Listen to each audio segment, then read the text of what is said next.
we will learn about data and its organization. As we have mentioned earlier, statistics is based on facts, and we need to collect data for the group to get these facts. So the first step in statistics is to collect data. Collect data. Data is the basic information, and it is used both as a singular and plural in. So it is always like data which is generally used as a plural, but it is both singular and plural, because normally data is always many data. So data is collected normally by a survey, and then we need, for that purpose we design a survey form, and then for the group we collect the information. So in our survey form we will collect the basic data, and this data is called raw data. So we collect data as raw data. Now raw data is the starting point, but the question is that what do we do with it, with this data once we collect it. So for example, in our question of knowing about the height of students of class 11, we need to first collect the height data for each student. So in class 11 we know that there are 15 students, and we need to know the height of each student. So the first we will collect the basic data for all the 15 students. तो पूरे 15 के 15 लड़कों की हर एक की height measure करेंगे और उसको रिकॉर्ड करेंगे. रिकॉर्ड करने के बाद उसको क्या करें, उसको फिर हम उसको we need to organize it in a manner that we can comprehend it, उससे ताकि मीनिंगफुल इंफॉर्मेशन के लिए उसको एनालाइज कर सकें. अभी जो हमने एग्जांपल लिया उसमें केवल 15 स्टूडेंट की बात कर रहे हैं. So for 15 student it is very easy, but the question here is that suppose when in real life when we collect data for say 100 students or 200 students, or when we are talking the population of a country which runs in millions and billions, for example the population of India, when we are talking it is more than like 120 crores.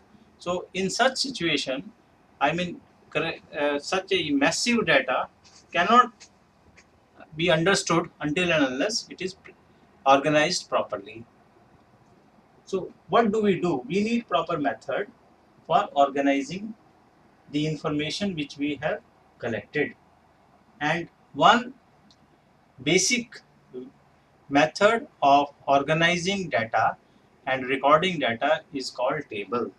And what table is? Table is basically rows and columns. Say for example rows and columns. So we have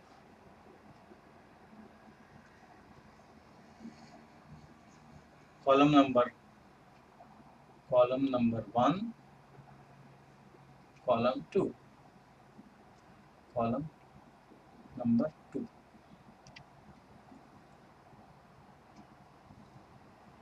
And then we have, here we will say rows. Row 1, row 2, row 3, row 4,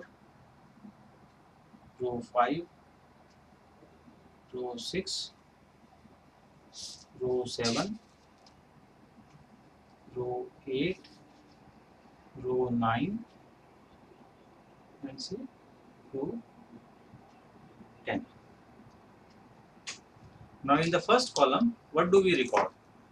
We record the height. And for that, how many students were there? Number of students.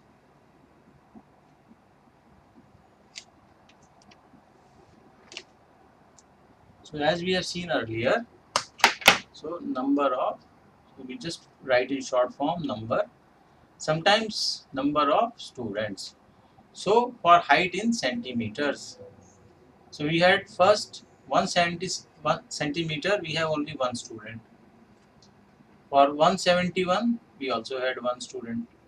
172 we had two, sorry, we have one only.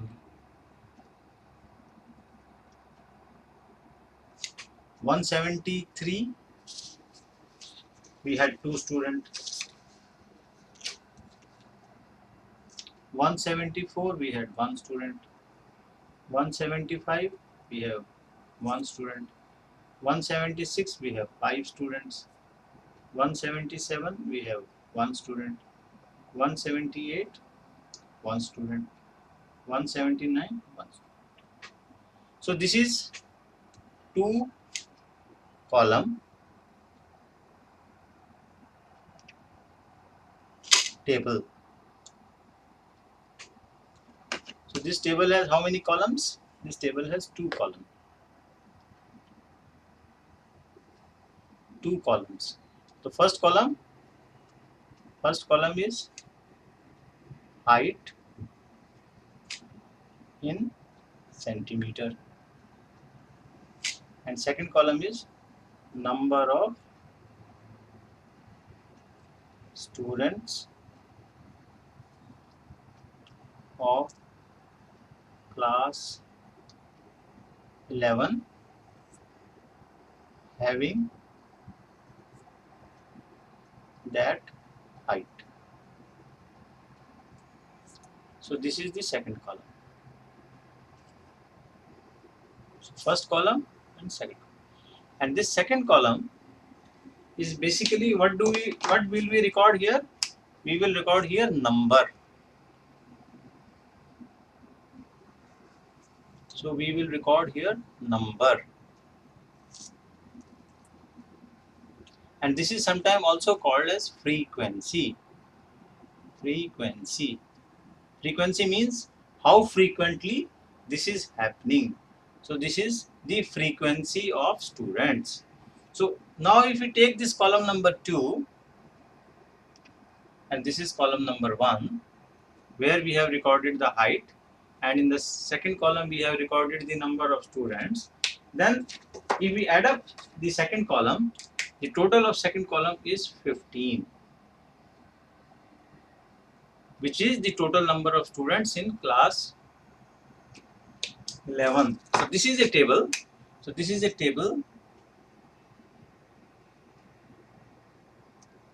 and this table is representing the height data for students of class 11. So we have designed this table, two column table. Column number 1 we have put the height, and in column number 2 we have put the number of students. So in the same table, in a similar table, we can also record height for say class 9, class 10, class 11, class 12, and therefore this table is like a tool. So it is something which has to be designed by the statistic people, by the statistician, and they will design a table in which the data can be organized. The data, primary data which is in the raw form, is presented here. Now in statistics, our main concern is group. Our focus is on group and not on the individual student. So if you look at this table, the information about the individual student is not given focus, but here it is given the focus on the group. So the group is class 11. So the focus is on class 11, and what is it? This is height data for the students of class 11. So that is the focus in this particular case. So once the data is organized in a table like this, then it can be shared and it can be used for further analysis. Now designing table is something which require experience.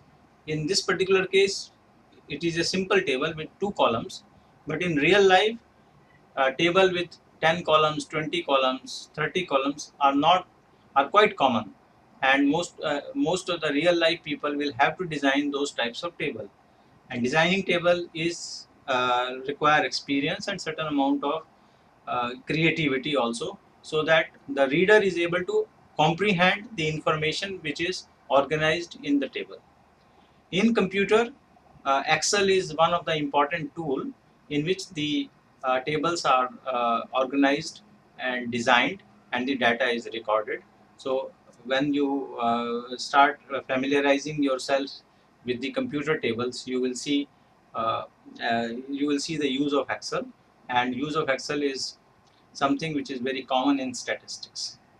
So what we have learned in this video, we have learned the importance of data, which is the building block in statistics, and then how to collect the basic data, and then how to organize the data in tables, which makes it user friendly and makes it usable by sharing the information with the other people for further analysis or uh, further use of the data. Thank you.